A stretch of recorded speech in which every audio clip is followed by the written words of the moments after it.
গুপ্তিপাড়ার রথযাত্রা পশ্চিমবঙ্গ হুগলি জেলার একটি বিখ্যাত রথযাত্রা।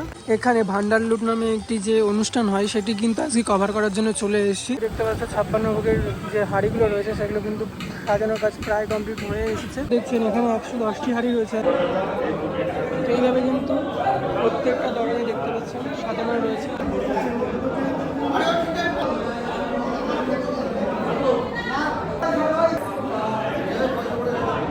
এখানে এই যে 3টে হাঁড়ি রয়েছে, এই 3টে হাঁড়ির মাহাত্ম্য কত?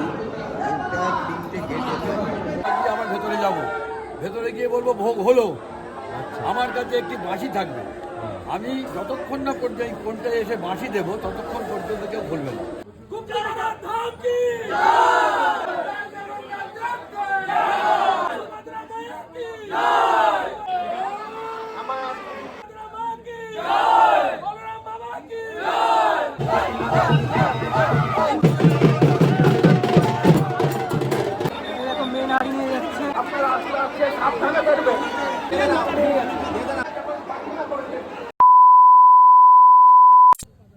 এই মুহূর্তে আমি রয়েছি শান্তিপুর।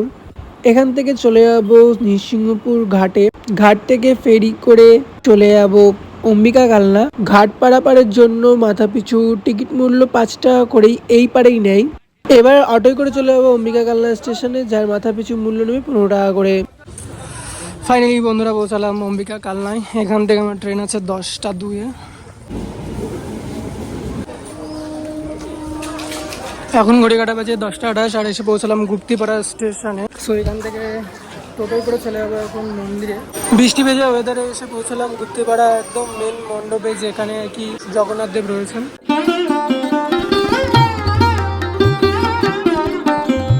রয়েছে এই মুহূর্তে জগন্নাথ দেবের মাসির বাড়িতে। এখানকার যে ব্রাহ্মণ রয়েছেন তার মুখ থেকে আজকে ভান্ডার লুটের ইতিহাসটা শুনে নেব।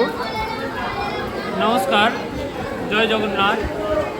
আজ গুপ্তিপাড়ার এক মহাযজ্ঞ, গুপ্তিপাড়ার সংস্কৃতি জগতে এবং আধ্যাত্মিক জগতে এক ইতিহাস আজকে ভান্ডার লুট উৎসব।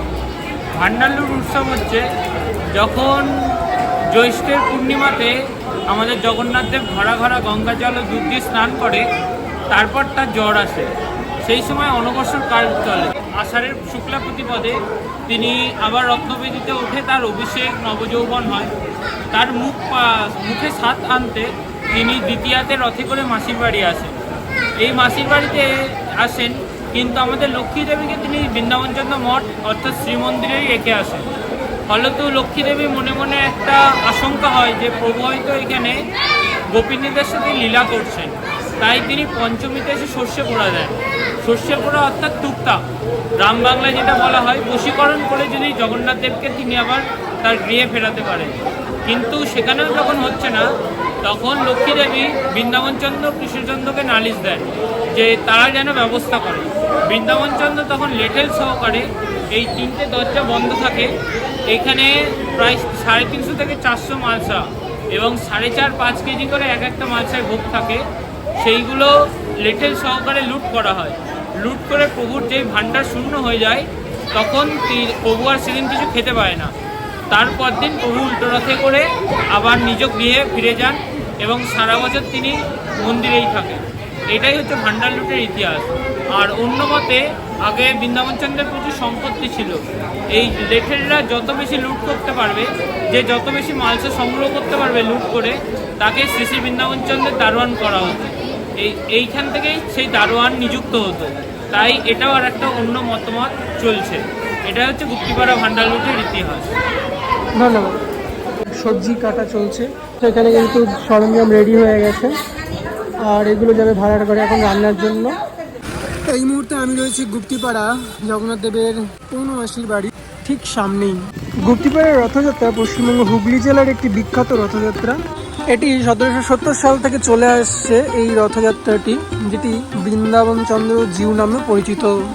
গুপ্তিপাড়ার রথযাত্রা পুরীর রথযাত্রার মতোই ঐতিহ্যবাহী এবং এখানে ভান্ডার লুট নামে একটি যে অনুষ্ঠান হয় সেটি কিন্তু আজকে কভার করার জন্য চলে এসেছি। তবে এই দিক থেকে সোজা চলে গেলে মন্দির প্রাঙ্গণ।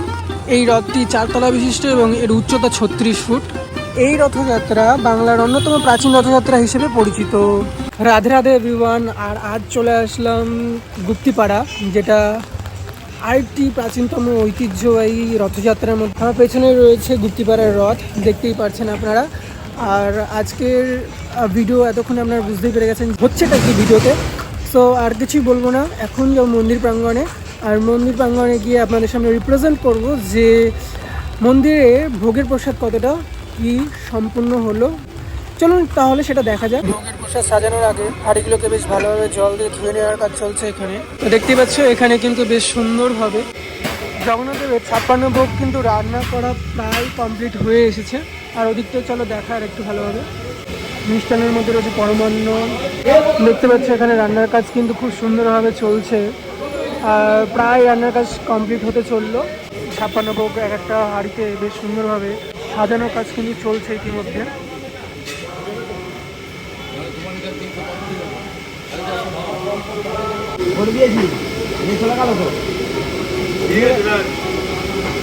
কিন্তু আমি বেশ সুন্দরভাবে দেখিয়ে দিলাম। এখানে প্রথমে রাইস, তারপরে যে খিচুড়ির ভোগ রয়েছে, তারপর বিভিন্ন রকম যে 56 ভোগের আইটেমগুলো রয়েছে সেগুলো কিন্তু বেশ সুন্দরভাবে সাজানো কাজ চলছে এখানে। এই রন্ধনশালার ভেতর দিয়ে কিন্তু এইখান দিয়ে ঠাকুরঘরের রাস্তা রয়েছে। আর এইখান দিয়ে কিন্তু চলে যাবে ঠাকুরঘরের মধ্যে ভোগ প্রসাদগুলো এক এক করে। ঘড়ি কাটায় বেজে গেছে এখন গেটটা, আর প্রত্যেকটা গেট কিন্তু বন্ধ করে দিয়েছে মন্দির প্রাঙ্গণের। তবে এই গেটগুলো কিন্তু বন্ধ করার পরে ওই যে বললাম প্রপারলি এখন মন্দিরের ভেতরে পরিষ্কার করার কাজ চলছে। আর ওদিকটা দেখালাম কিভাবে রান্নার কাজ চলছে। মন্দির প্রাঙ্গণে এখন যে পালোয়ানরা রয়েছে তারা কিন্তু এখানে বসে রয়েছে দৌড়ের গোড়ায়, দৌড়াটকে। চলো হয়ে যাক একটা ক্রাউড। এটা তো জাস্ট ট্রেইলার ছিল, বাকি আছে এখনো, দেখবে তোমরা ধীরে ধীরে। যাই হোক, এই পরিবেশটা কিন্তু মানে প্রায় হাজার হাজার কাতারে কাতারে দর্শনার্থী কিন্তু ভিড় উঠছে পড়বে মন্দির প্রাঙ্গণে ঠিক আর 2 ঘন্টা কি 3 ঘন্টা পর।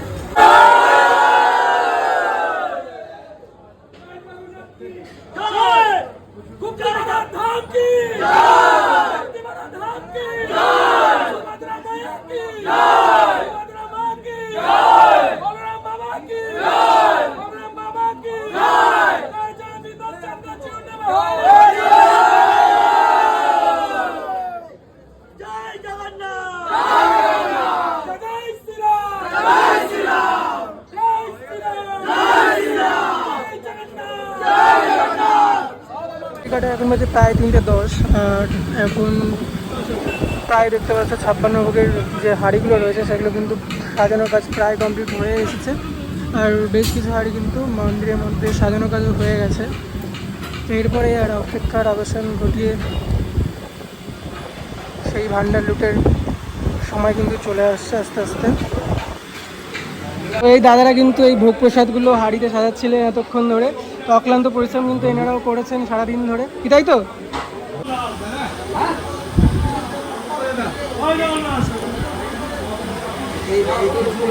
এখানে যে হাঁড়িগুলো দেখছেন এখানে 110টি হাঁড়ি রয়েছে। আর এই হাঁড়িগুলো কিন্তু মন্দির মধ্যে 3 দরজায় সাজানো থাকে। এইভাবে কিন্তু প্রত্যেকটা দরজায় দেখতে পাচ্ছেন।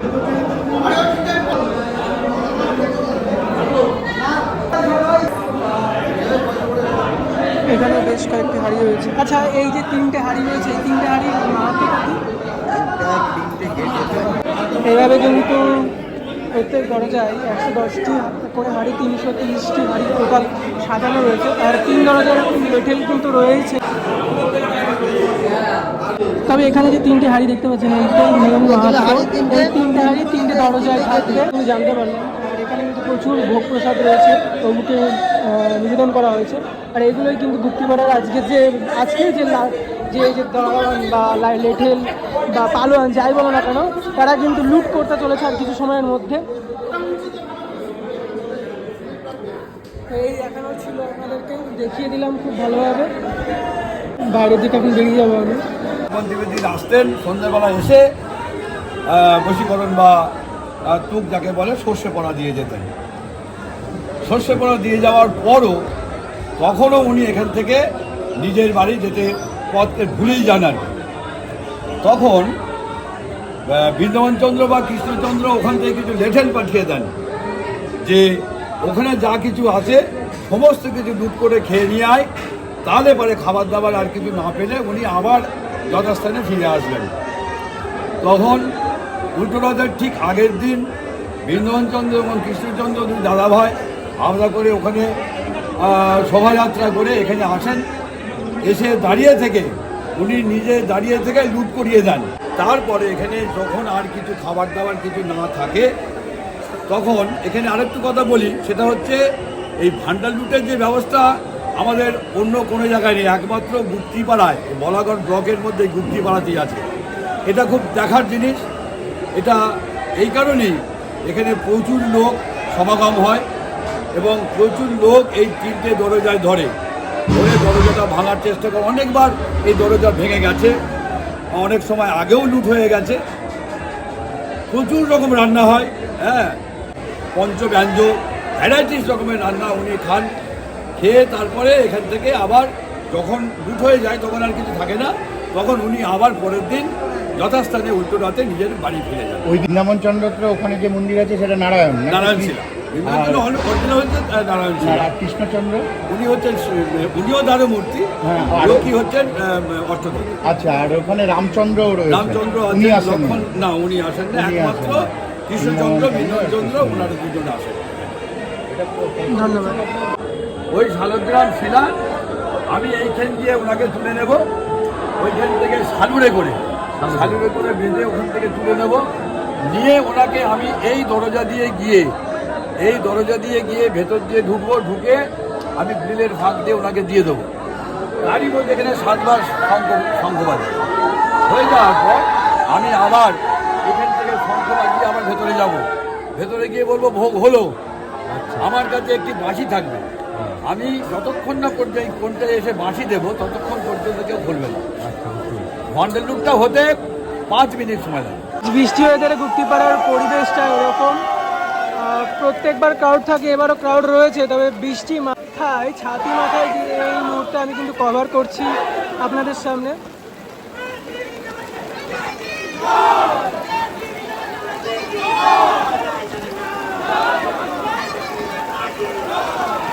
আর এদিকে মন্দির প্রাঙ্গণের পরিস্থিতিটা দেখুন, মন্দিরের ওপর সব দর্শনার্থীর ভিড় কিন্তু সমাগত হয়েছে ইতিমধ্যেই, তবে আরও 1 ঘন্টা থেকে 1.5 ঘন্টা লাগবে বৃন্দাবনচন্দ্রকে নিয়ে আসতে। পুরোহিত যেটা বললেন সেভাবেই রিচুয়ালটা মেনটেন করা হয়। তো দেখতে থাকুন, আশা করি বেশ ভালো লাগবে।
এই মন্দিরে 3টি দরজা আছে, 3টি দরজায় এরকম পালোয়ানরা আজকের জন্য এসে ভিড় জমায়। গুপ্তিপাড়ার এই ঐতিহ্য যে দরজা ভেঙে লুটপাট হবে জগন্নাথ দেবের ভোগ প্রসাদ। আর এই দরজার ক্রাউড তো সেরকম দেখলেনি আপনারা। আর এখন যাবো ওই দিকটা করে আরেকটি দরজার সামনে। ঘড়ি কাটায় প্রায় 4:30 বাজতে যায়, এমন সময় মন্দির প্রাঙ্গণের অবস্থা কিন্তু দেখতে পাচ্ছেন যে ভিড় উপচে পড়ার মতন। তবে এই দরজার ক্রাউড দেখতে এলাম আমি। এই দরজায় মানে রোদেও মধ্যেও এরা নেতিয়ে পড়ে, বৃষ্টি হচ্ছে তাতেও দেখতে পাচ্ছেন এর মধ্যে কোনো ক্রাউড দেখতে পেলাম না।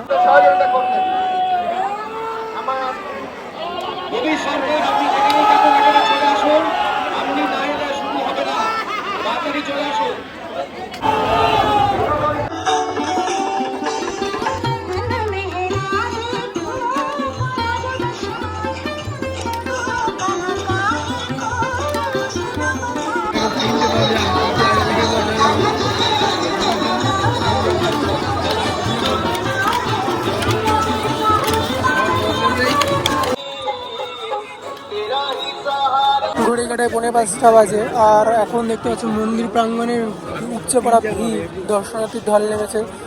কাতারে কাতারে দর্শনার্থী কিন্তু রয়েছেন এই মন্দির প্রাঙ্গণে।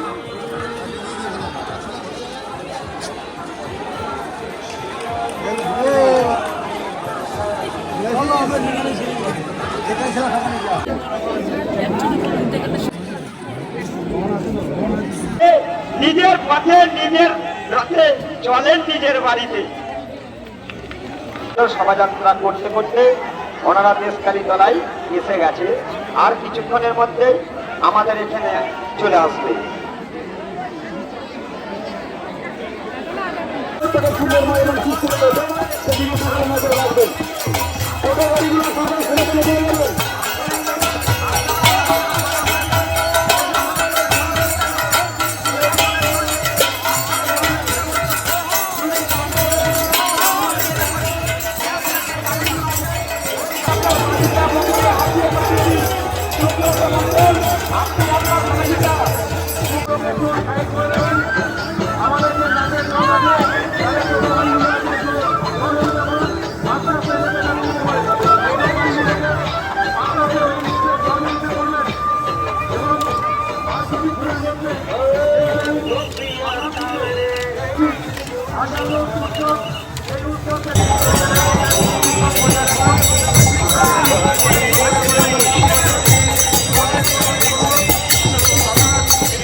রান্না লুট করে এই যে প্রসাদ নিয়ে সব পালোয়ানরা বেরোচ্ছে, লেটেলে বেরোচ্ছে।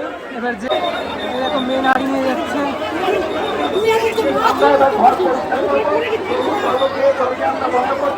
আপনারা আস্তে আস্তে সাবধানে বেরবেন।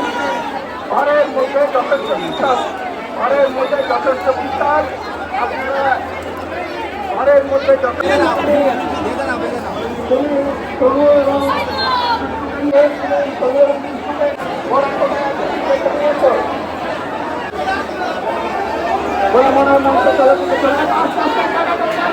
ঘরের মধ্যে পড়ে একদম পিছলে হয়ে গেছে ভোগ প্রসাদ, যার কারণে কিন্তু একদম হাত পা কেটে যাচ্ছে।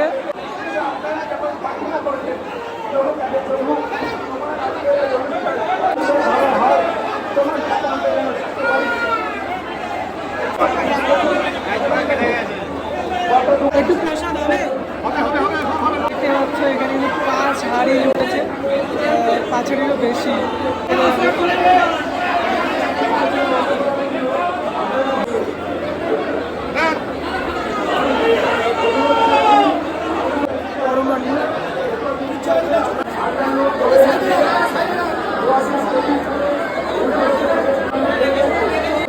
এই জায়গাটা পুরো পিছল হয়ে গেছে, দেখতেই পাচ্ছ। প্রসাদের একদম ছড়া ছড়ি, আর অবস্থা খুবই খারাপ। যাই হোক, রান্না লুট কমপ্লিট হলো। আর এখানকার রিচুয়াল আজকের মতন সম্পূর্ণ হলো। দাদা কিন্তু আমাকে প্রসাদ দিল আর একটু সেবা করবো আর বাড়ি থেকে